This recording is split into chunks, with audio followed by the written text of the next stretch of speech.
Buenas tardes, hermanos, hermanas. Vamos a continuar estudiando en el Evangelio de Juan. Estamos ante un pasaje muy conocido de un personaje muy conocido. Podría decirse en ciertos contextos una celebrity, ¿no? No sé, sin que te sientas juzgado o te sientas cohibido, ¿hay alguien aquí que nunca ha escuchado acerca de la negación de Pedro? Bueno, por lo visto no. Es decir, que la estadística se cumple, ¿no?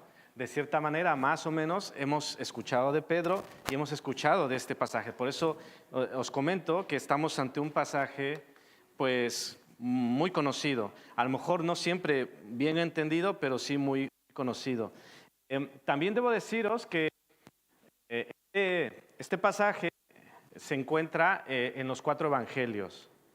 En Mateo, en Marcos, en Lucas y en Juan. Existen algunas diferencias entre las narrativas, pero que son totalmente reconciliables, es decir, no hay ningún problema en sí de fondo que realmente genere un debate serio. Por ejemplo, en qué se pregunta, exactamente hay una fórmula, una frase, en el otro evangelio hay una fórmula un poco distinta. No solo qué se pregunta, sino quién pregunta, o por ejemplo, cuántas veces canta el gallo, ¿no? Si no mal recuerdo, en Marcos se habla de que el gallo cantó en la segunda negación y luego en la tercera, y en Juan no lo narra así, pero este no es nuestro énfasis, simplemente sí consideraremos algunos detalles mencionados en los otros evangelistas. Algo que hemos de poner atención esta tarde es que a través de este relato se nos muestra una de las grandes cualidades de la Biblia. Es decir, que nos muestra los personajes tal y como son. No nos presenta personajes de ficción, no nos presenta superhéroes perfectos, sino que nos presenta personas con sus debilidades y con sus fortalezas, como tú y como yo. Es decir, aquí no hay ni superhombres ni supermujeres, y Pedro era uno de ellos. Pero así como la Biblia nos muestra a este Pedro, también la Biblia nos muestra quiénes somos realmente nosotros. Es decir, la Biblia nos muestra a ese verdadero Pedro, pero también nos muestra a ese verdadero yo, a ese verdadero que es una parte importante y una gran lección para nosotros en esta tarde. ¿Qué haremos? Otra parte que hemos de aprender es cómo respondemos. Hemos ya estudiado anteriormente es cómo reaccionamos, ¿no? Cuando la cosa se pone difícil. Pues Pedro, al final, responde con arrepentimiento. Otros, como en el caso de Judas, se ponen a culpar a otros de lo que ellos hicieron y acercan a la persona equivocada. Es decir, Judas fue a aquellos que le habían pagado cuando tenía que ir ¿a dónde? A Jesús. Tenía que haber ido a Jesús, pero no fue a él. Vamos a estudiar estos versículos bajo estos 3 títulos, las 3 negaciones que nos relata Juan ante la portera o sierva, ante los siervos y los alguaciles, y ante el pariente de Marco. Antes de entrar de lleno a este primer tema, hay algunas cosas a considerar. Es decir, ¿debía Pedro haber estado allí? Ubiquémonos. Jesús ha sido arrestado, ha sido llevado al palacio de Anás y de Caifás, está bajo arresto, está siendo interrogado, no de una manera correcta ni pacífica, y le siguen de lejos Pedro y otro discípulo. Ese otro discípulo logra entrar porque es conocido, y luego ese otro discípulo logra que Pedro ingrese a aquel patio. Y es allí donde se desarrolla esta historia que hemos de estudiar. Y yo pregunto, ¿debería haber estado Pedro allí? Divide opiniones porque encontramos, hay quienes dicen que sí y hay quienes dicen que no, que sí debería haber estado allí o que no debería haber estado allí. Comienzo de cero. Es decir, los que dicen que sí, argumentan que sus discípulos debían seguirle siempre, en las buenas y en las malas. Así que Pedro, como discípulo de Jesús, debía haberle seguido. Y de hecho, Pedro había dicho que le seguiría no solo a la cárcel, sino también a la muerte. Eso lo había dicho Lucas 22:3. Señor, yo te seguiré, no solo a la cárcel, sino hasta la muerte. Así que los que defienden esta posición dicen, bueno, él estaba siendo congruente. Él dijo que le seguiría hasta la muerte y él lo está haciendo. Pero también están los que dicen que no debería haber estado allí y toman otros argumentos. Por ejemplo, en algunos dichos de Jesús, por ejemplo, cuando dijo Jesús, todos vosotros os escandalizaréis de mí esta noche, porque escrito está, heriré al pastor y las ovejas del rebaño serán dispersadas. Mateo 26:30. O por ejemplo, cuando dijo, si me buscáis a mí, dejad ir a estos. Interpretan, ¿qué quería Jesús? Que estos, ¿qué? Se fueran. Incluso está esta otra expresión de Jesús en 8:21 de Juan. Dice, a donde yo voy, vosotros no podéis venir. Entonces, de este tipo de frases dicen, no, Pedro no debería haber estado allí. Y otros dicen, no, Pedro sí debería haber estado allí. Y nosotros nos podemos pasar aquí un rato mirando qué debía o qué no debía Pedro haber hecho. Lo cierto es que estaba allí y si cabe, yo os comento que sí y no debería haber estado allí. Sí iba a estar con la actitud correcta de testificar, de defender y de abogar por quien realmente era Jesús. En ese sentido, sí debía haber estado allí, sí tenía que haber estado allí, testificando lo que había visto y oído, testificando que aquello de que lo estaban acusando no era verdad. Pero también decir no, si iba a terminar actuando como lo hizo, donde él mismo se acorraló, donde él mismo se puso en vergüenza y en peligro. Así que esto es un poco relativo, sí y no es el énfasis de esta tarde.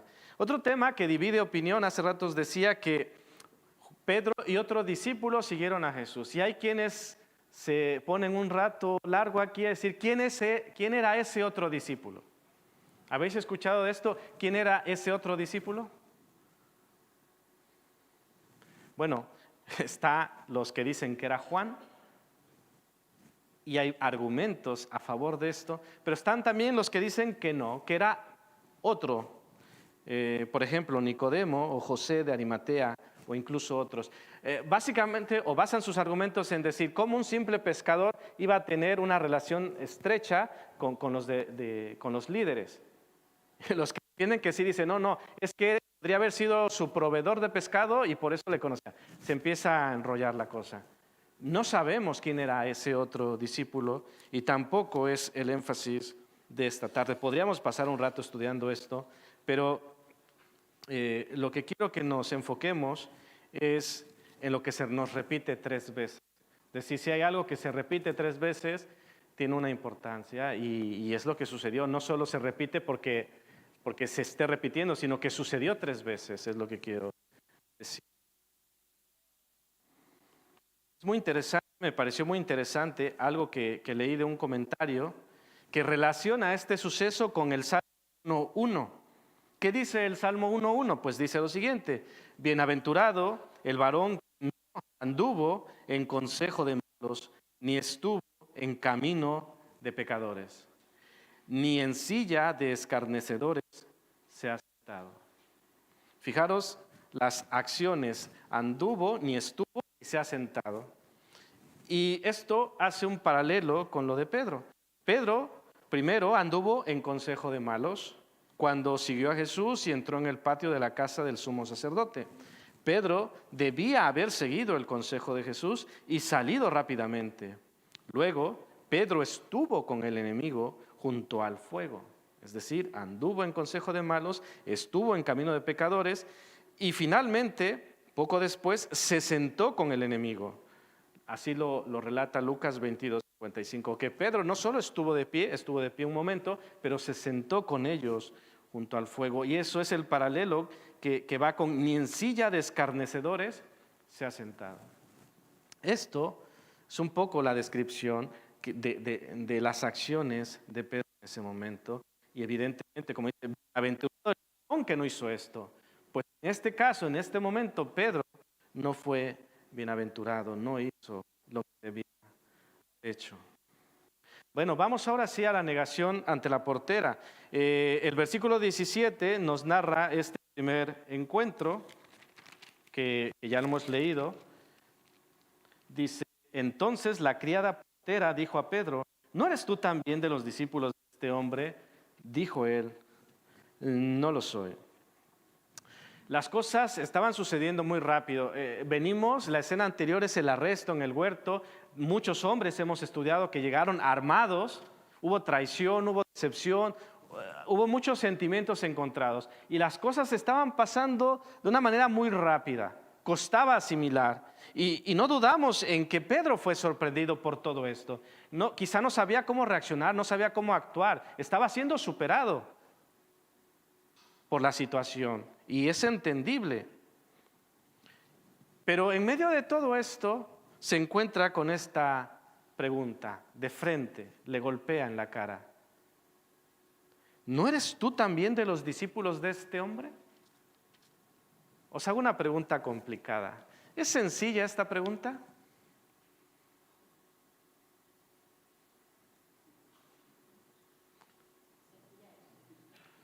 Sí, ¿no? ¿Verdad? Sí, en el sentido, hombre, Pedro, ¿eres discípulo de Jesús? Claro, fácil, sí.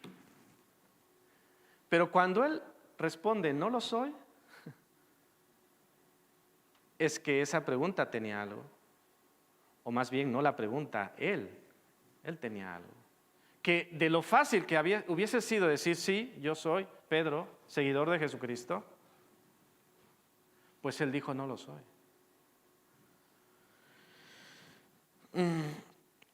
Como os he dicho, y ahí os presento lo que los otros evangelios dicen sobre este primer encuentro.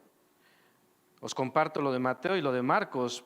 En Mateo, ahí tenéis la cita, dice, tú también estabas con Jesús el Galileo, mas él negó delante de todos diciendo, no sé lo que dices. En Juan dice, no lo soy. En Mateo dice, no sé lo que dices. Marcos le hacen prácticamente la misma pregunta, tú también estabas con Jesús el Nazareno, mas él negó diciendo, no le conozco, ni sé lo que dices. Podéis ver dos palabras en rojo. Esto lo comento rápidamente para que veáis las diferencias reconciliables sin ningún problema. ¿Quién tiene razón? ¿Mateo al decir que Jesús era el Galileo o Marcos a decir que Jesús era el Nazareno? ¿Se están contradiciendo? Alguien que no conoce diría, hombre, ahí dice una cosa y otro dice otra cosa. Pero rascando muy poco sabemos que no hay ningún problema. Nazaret, ¿dónde estaba? En Galilea. Entonces Jesús era nazareno y era Galileo. Entonces no hay ningún problema, una contradicción. Pero más allá de este detalle, veamos lo que responde Pedro, juntando todo lo que dicen los diferentes evangelios. Este Pedro responde así, el que pondría su vida por Jesús. 13:37 de Juan. Sí, te lo dijo y él dijo, no, nada de eso, nada. Yo estoy dispuesto a ir a la cárcel, yo estoy dispuesto a morir, estoy dispuesto a dar mi vida por ti. Y cuando llega la hora, ¿qué dice? No le conozco, ni sé lo que dices. Y ahora analizaremos lo que le están diciendo. Tú estabas con Jesús, eres su discípulo, y ante todo esto él dice, no sé lo que dices, no lo soy. Este mismo Pedro, que cuando mucha gente dejó a Jesús, cuando dijeron, dura cosa es esta, allí por Juan 6, este hombre, lejos de irse, él podía decir, ¿a quién iremos? Tú tienes palabras de vida eterna y nosotros hemos creído y conocemos que tú eres el Cristo, el Hijo del Dios viviente. Maravillosas palabras de este Pedro. allí por las nubes diciendo esta declaración tan grande: tú eres el Cristo, el Hijo del Dios viviente. ¿Y ahora dónde le vemos? ¿Le conoces? Para nada. No sé quién es este hombre. La semana pasada Antonio nos comentaba sobre lo que hemos visto y oído. Estaba enfocándose en Juan, pero de los que habían visto y oído también era Pedro. También había estado allí. Había visto, oído, contemplado y había palpado. Y a pesar de esto que he comentado y que podríamos agregar muchas cosas más, él simplemente dice: no lo soy. Juntando lo que se le pregunta y lo que él responde, yo he armado una frase parafraseando su respuesta. Y es como si dijera algo así: no he estado con él, no le conozco, y mucho menos soy el discípulo, fijaros, de este hombre. Ni siquiera dice de Jesús, de este hombre. Es que no sé de qué hablas.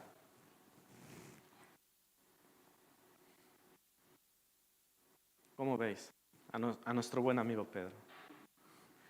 Bueno, Pedro decide quedarse, decide acercarse al fuego. Hacía frío, nos dice el pasaje, nos relata que hacía frío, era de noche. Y no hemos de perder de vista que hay dos sucesos paralelos. Está el caso de Pedro, por este lado, y está el caso de Jesús, que estaba siendo juzgado. Allí arriba estaba siendo juzgado y aquí estaba siendo negado. Al final veremos que estos dos escenarios hay un cruce, hay un momento de conexión que lo veremos al final. De hecho, Juan hace una pequeña separación entre el relato, luego pasa con Jesús, luego vuelve con Pedro. Los otros evangelios lo hacen de corrido, justo como nosotros lo estamos haciendo esta tarde. Pues eso, ubiquémonos en el lugar. La compañía romana, los alguaciles, habían terminado su trabajo. El arresto estaba controlado, Jesús estaba bajo custodia y ahora se reunían en el fuego. ¿De qué estarían hablando? No nos interesa mucho, pero es muy probable que estaban hablando de lo que había acontecido recientemente. El momento, el acto más inmediato, que era el arresto de Jesús. Y una vez entendiendo esto, podemos volver a preguntar: ¿qué hacía Pedro allí? ¿Qué hacía Pedro con los enemigos de Jesús? ¿Qué hacía Pedro con los que muy probablemente no estaban hablando bien de su ministerio? Podemos entender que la primera vez fue sorprendido, pero ahora, ¿qué podemos decir? Pedro estaba acorralado. ¿Por qué? Porque al estar allí fue otra vez abordado y otra vez fue cuestionado sobre el mismo asunto. Le preguntan: ¿no eres tú de sus discípulos? Según el Evangelio de Juan, él dijo: no lo soy. Juan se limita a decir no lo soy. Pero fijaros lo que dice Mateo 26:72. Pero él negó otra vez con juramento: no conozco al hombre.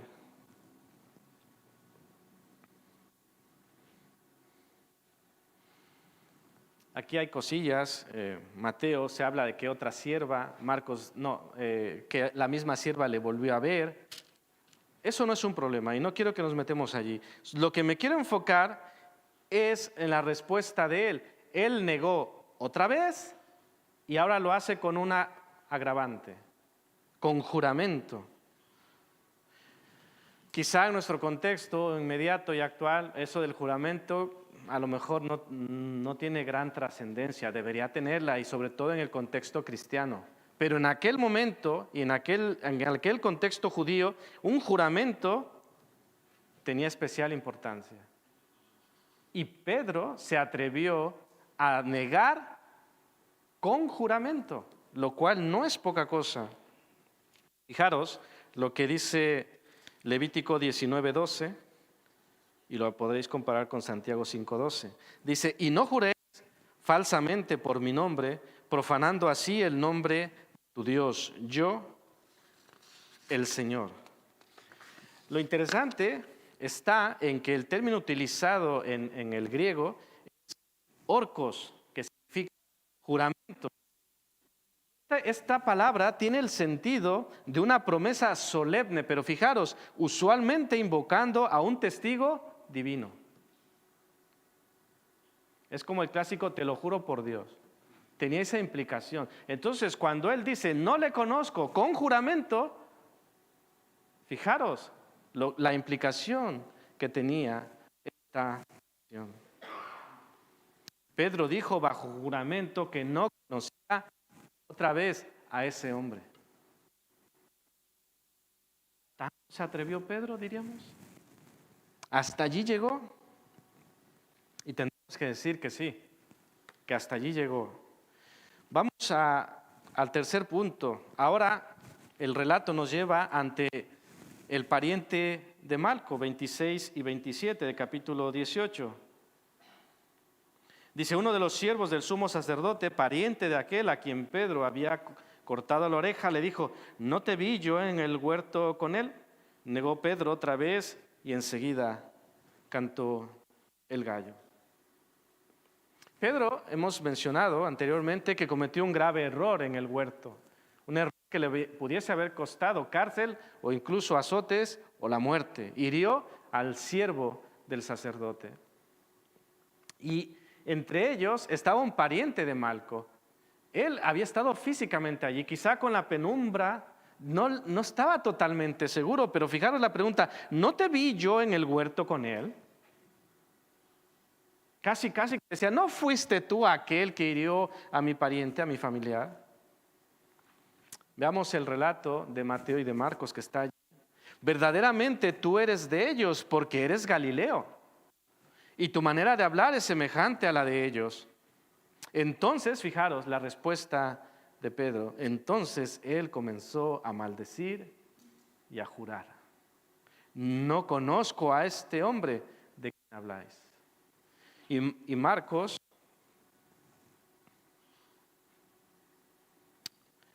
sí, esto es lo que dice Marcos. No conozco a este hombre de quien habláis.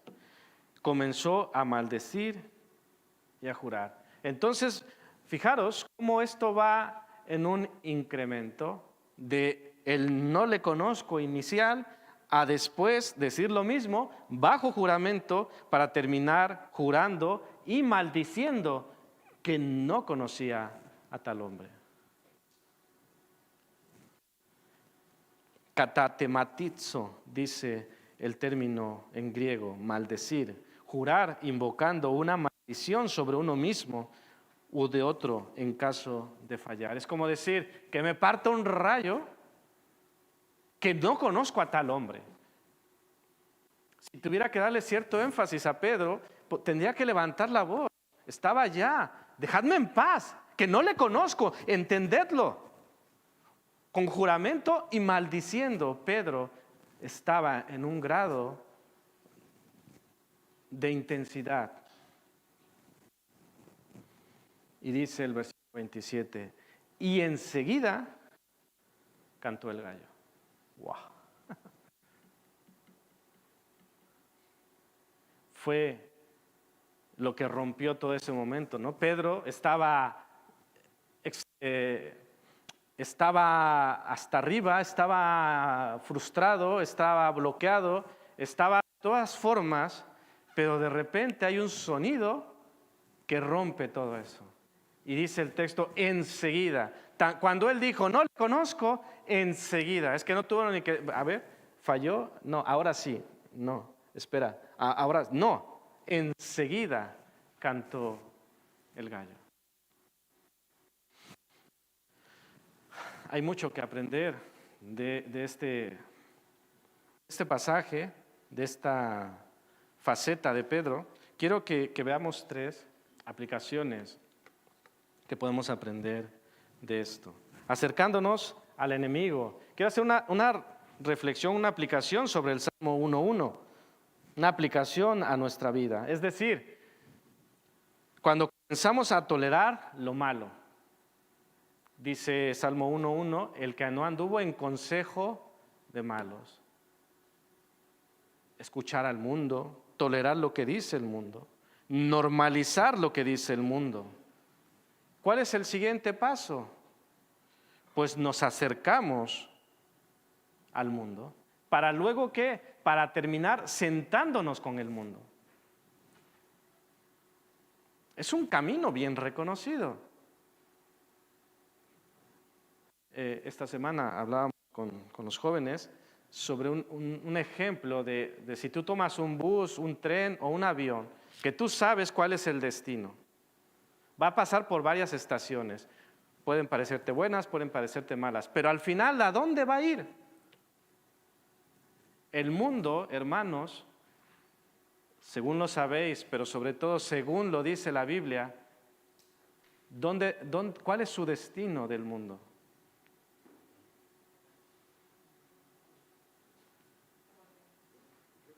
Muerte, separación eterna de Dios. ¿Hay otro destino? Según Dios, no. Y sin embargo, ¿qué hacemos? ¿Nos damos unos paseillos en ese bus? Nos subimos pensando, no va a pasar nada. En el momento adecuado me bajo. No, nada más llego a medio camino y ya ahí me bajo y tomo el bus de regreso. Hermanos, nos subimos y nos lleva a donde ya se nos había dicho que nos iba a llevar. Pero aún así nos subimos. Incluso hablando entre cristianos.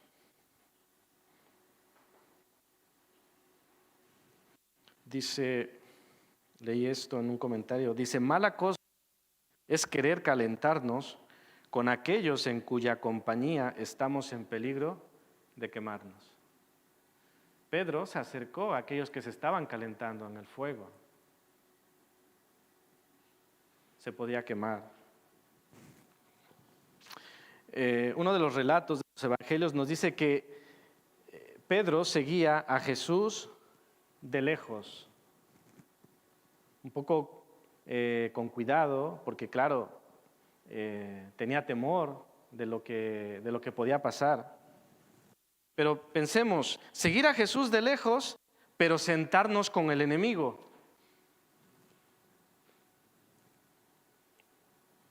¿Qué os dice esto? Sigo a Jesús de lejos y me siento con el enemigo. ¿Tiene congruencia? ¿Tiene sentido? Yo creo que todos, o al menos la mayoría, diríamos que no. Pregunto, ¿seguimos a Jesús de lejos o cómo seguimos a Jesús? Porque podemos decir, hombre, yo sigo a Jesús, yo soy cristiano. Vale, pero ¿cómo le sigues? ¿De lejos? ¿Le sigues a tu manera? ¿Le sigues a tu ritmo? ¿Y luego te sientas con el enemigo? Un predicador decía esto: Pedro fue atraído a la luz y calor del fuego. Algunos son atraídos por la luz del evangelio, pero luego se alejan por el calor de vivirlo. A veces el evangelio atrae, mira qué bonito cantan, mira cómo este ambiente de amistad, de familiaridad y es atraído, pero luego el calor de vivir el cristianismo les aleja. Es decir, cuando dicen, se trata de negarme a mí mismo, se trata de entregar todo a Jesús, se trata de que Él sea primero. Dura cosa es esta. Va a ser que no. Me gustaba alguna cosilla, o tomaré lo que me gusta y lo que no, bueno, pues ya Dios dirá. Y entonces tomamos de la iglesia, del cristianismo, lo que nos apetece, lo que está de moda, a la carta. Esto sí me gusta, esto no. Y hacemos un evangelismo a la carta, un cristianismo a la carta, hacemos un Dios a nuestra imagen y semejanza, pero estamos adorando a un Dios que no es el Dios verdadero. Hermanos, creo que queda claro que no hemos de ser como este Pedro. Es interesante que podamos discernir el equilibrio. No te pido que los quites del mundo y no sois del mundo. Es decir, este es un tema profundo, porque Jesús decía cuando oraba a su Padre, no te pido que los quites del mundo, sino que los guardes del mal. Es decir, están en el mundo, es necesario que estén en el mundo para testificar de mí, pero a la vez no sois del mundo, no son del mundo. Estáis allí, pero no sois de allí. Estáis allí para impactar al mundo, para hablar de mí, no para que vosotros seáis impactados por el mundo. Para que vosotros os contaminéis con el mundo. Para que vosotros hagáis lo que el mundo hace.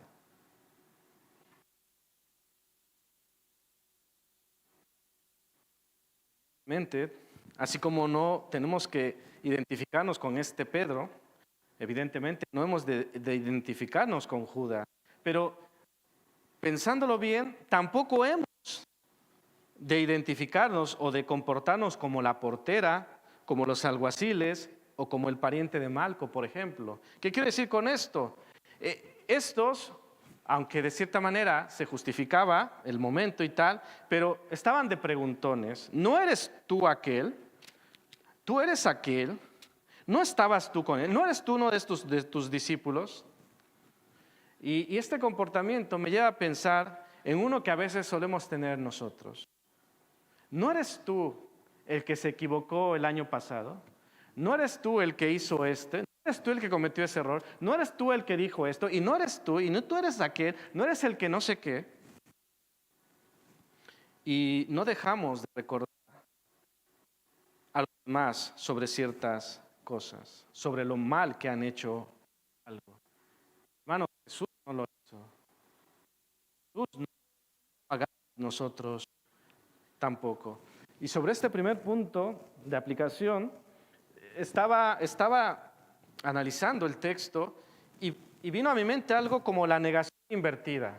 Es decir, Pedro negaba no conocer a Jesús, aunque hemos visto todo el relato, lo que decía. Estaba como Galileo, vestido como ellos, visto con él, etcétera. Muchas cosas que le acusaban, pero él decía, no, no le conozco. ¿Y qué quiero decir con esta negación invertida? Que como Pedro, con respecto al mundo, se nos puede decir, pareces del mundo, hablas como los del mundo, andas con los del mundo, te recomienda alguien del mundo, como el otro discípulo recomendó a Pedro, pero niega ser del mundo. Pedro negó ser discípulo de Jesús, pero por eso dejó ser discípulo de Jesús. Nosotros podemos negar ser del mundo, pero por eso dejamos de ser del mundo cuando somos del mundo. Tampoco. Podemos decir, no, yo no soy del mundo, yo soy cristiano. ¿Eso te hace cristiano? ¿El que lo digas? ¿O el que digas que no eres del mundo te hace no ser del mundo? Aunque hablas como el mundo, pasas con el mundo, te comportas con el mundo te recomienda. Ah, pero no soy del mundo. Así como en Pedro no tenía sentido, tampoco tiene sentido en nosotros cuando andamos por ese mismo camino. Yo te pregunto, ¿qué tan cerca estás de Jesús? ¿Y qué tan cerca del mundo? Pedro seguía a Jesús de lejos y se sentó con sus enemigos. ¿Nosotros qué estamos haciendo? Quiero ahora pasar a este segundo punto, cruzar la mirada con Jesús. Como hemos dicho, después que le negó por tercera vez, el gallo cantó. Y Lucas, en capítulo 2, versículos 61 y 62, nos permite ver un detalle extraordinario. Dice versículo 61, entonces, vuelto el Señor, miró a Pedro. Y Pedro se acordó de la palabra del Señor que le había dicho, antes que el gallo cante, me negarás 3 veces. Y Pedro, saliendo fuera, lloró amargamente. Entonces, vuelto el Señor, miró a Pedro.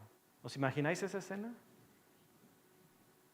Estaban separados, pero al alcance de la vista. Y en medio de aquella interrogatorio que estaba Jesús, fijaros lo que dice Lucas. Vuelto el Señor, le mira, cruza miradas. Y en ese momento Pedro se acordó de la palabra del Señor. Antes que el gallo cante, me negarás 3 veces. ¿Qué le quedó a Pedro? Salió fuera y lloró amargamente.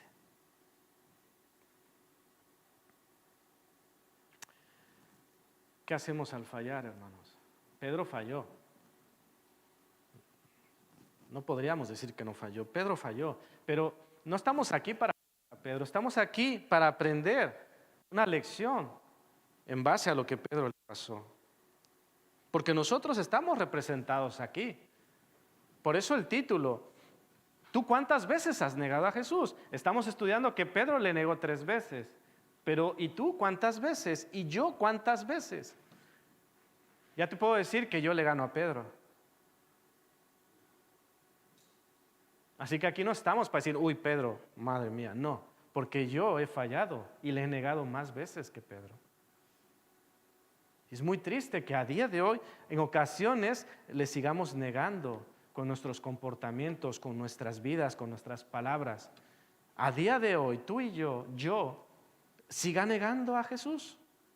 No tiene sentido. No tenía sentido lo de Pedro, pero ¿tiene sentido lo mío? ¿Tiene sentido lo tuyo? No. Y sin embargo, a día de hoy lo hacemos. Pero como lo hacemos, ¿qué hacemos al fallar? ¿Qué hacemos cuando ya lo hemos hecho, lo seguimos haciendo? Hemos leído que Pedro lloró, salió, lloró por sus pecados y evidentemente se arrepintió. Judas sintió remordimiento, pero no se arrepintió. Yo quiero preguntarte, ¿algo está haciendo en tu vida? Es decir, ¿algún gallo está cantando en tu vida? ¿Cuántos cantos lleva ya ese gallo?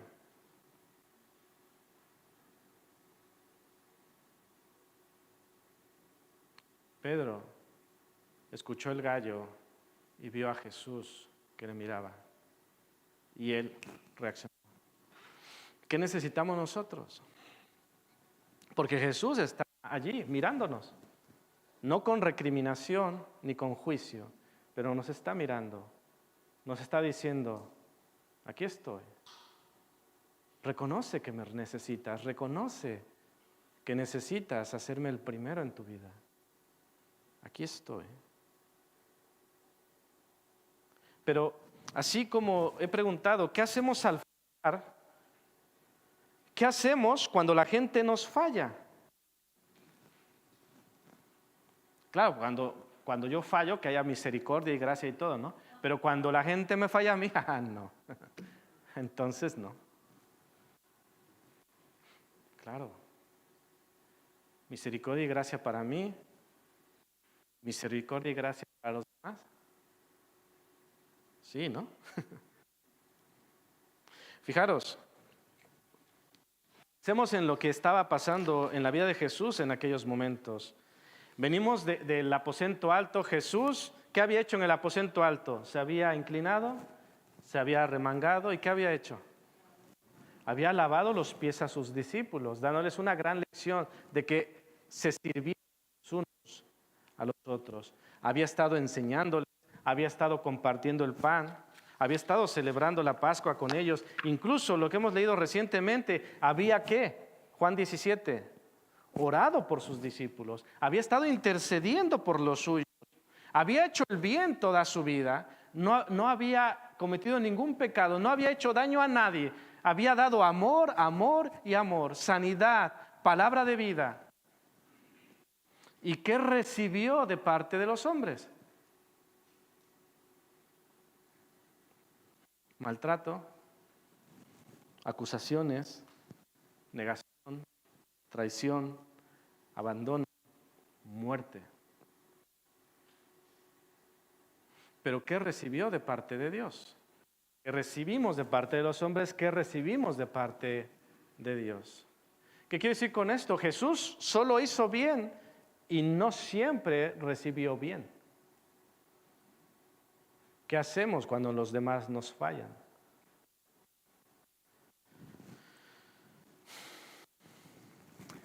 Te pregunto, ¿quieres cruzar mirada con Jesús? ¿Quieres cruzar juicio? ¿Quieres llorar y arrepentirte como hizo Pedro? ¿O quieres pasar de todo esto? No me interesa. No lo necesito. Tengo todo lo que necesito.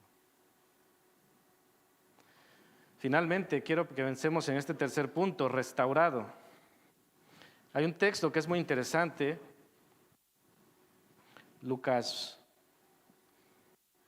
22:32, si no me equivoco. Jesús, así como le había dicho a Pedro que le negaría 3 veces, también dijo otra cosa. Le dijo, he rogado por ti que tu fe no falte. Una vez vuelto, confirma, hermanos.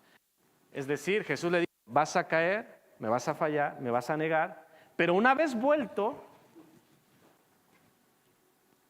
fijaros la encomienda que le da, confirma a tus hermanos, vas a volver, vas a ser restaurado, rogado por ti. Después de ese encuentro con Jesús, después de verle resucitado, vemos a un Pedro distinto. Un Pedro que nos recuerda a nuestro lema de año en Hechos 4, 19 y 20. Fijaros qué tipo de Pedro. Hechos 4, 19 y 20 dice, juzgad si es justo delante de Dios obedecer a vosotros antes que a Dios, porque no podemos dejar de decir lo que hemos visto y oído. Así que en el libro de los Hechos, después de Pentecostés, vemos a un Pedro sin temor, un Pedro con autoridad, un Pedro con denuedo, un Pedro con convicción, un Pedro que ahora sí no le importaba. ¿Eres discípulo de Jesús? Sí, completamente sí, sin ningún temor.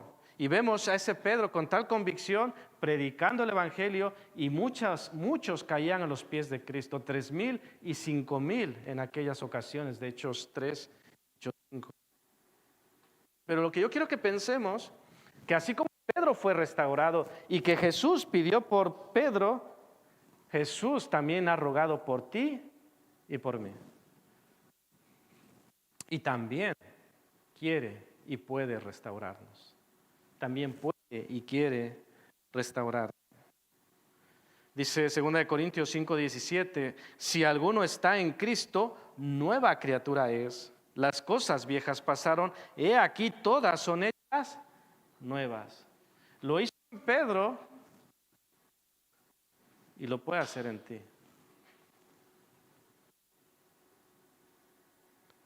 Dice Jeremías 18:5 y 6. Perdón, desde el versículo 3. Y descendí a casa del alfarero, y he aquí que él trabajaba sobre la rueda, y la vasija de barro que él hacía se echó a perder en su mano. Pero fijaros lo que hizo el alfarero, y volvió y la hizo otra vasija, según le pareció mejor hacerla. Entonces vino a mí palabra del Señor diciendo, ¿no podré yo hacer de vosotros como este alfarero, oh casa de Israel? Dice el Señor, he aquí que como el barro en la mano del alfarero, así sois vosotros en mi mano, oh casa de Israel. ¿Puede restaurar el Señor? ¿No podré yo? Claro que sí. El alfarero puede, yo puedo. Yo soy tu creador, yo soy tu hacedor, yo soy el Dios verdadero. Él nos puede restaurar y nos quiere restaurar. Hermanos, ¿cuántas veces hemos negado a Jesús?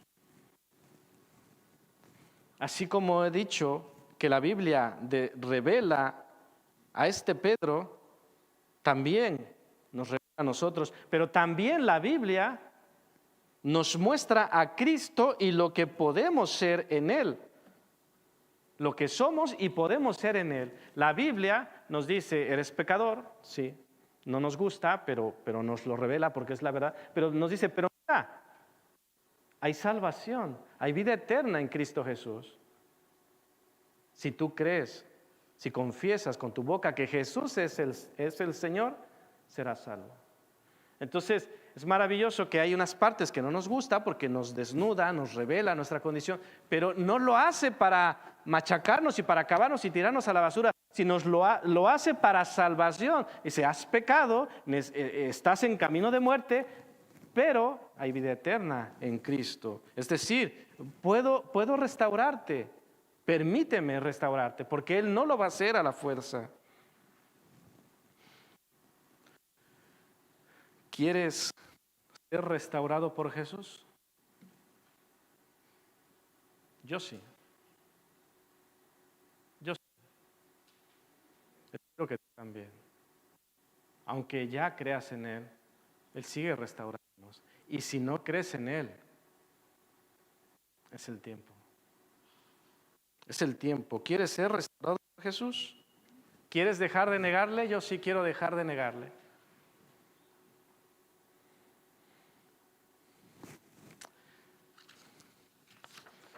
Que podamos arrepentirnos como hizo Pedro.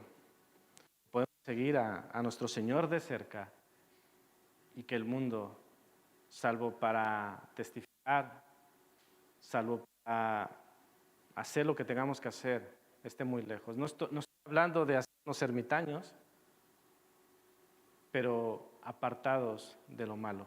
Es lo que quiere el Señor de nuestras vidas. No nos contaminemos, no somos del mundo. Somos hijos de Dios. Que el Señor os bendiga.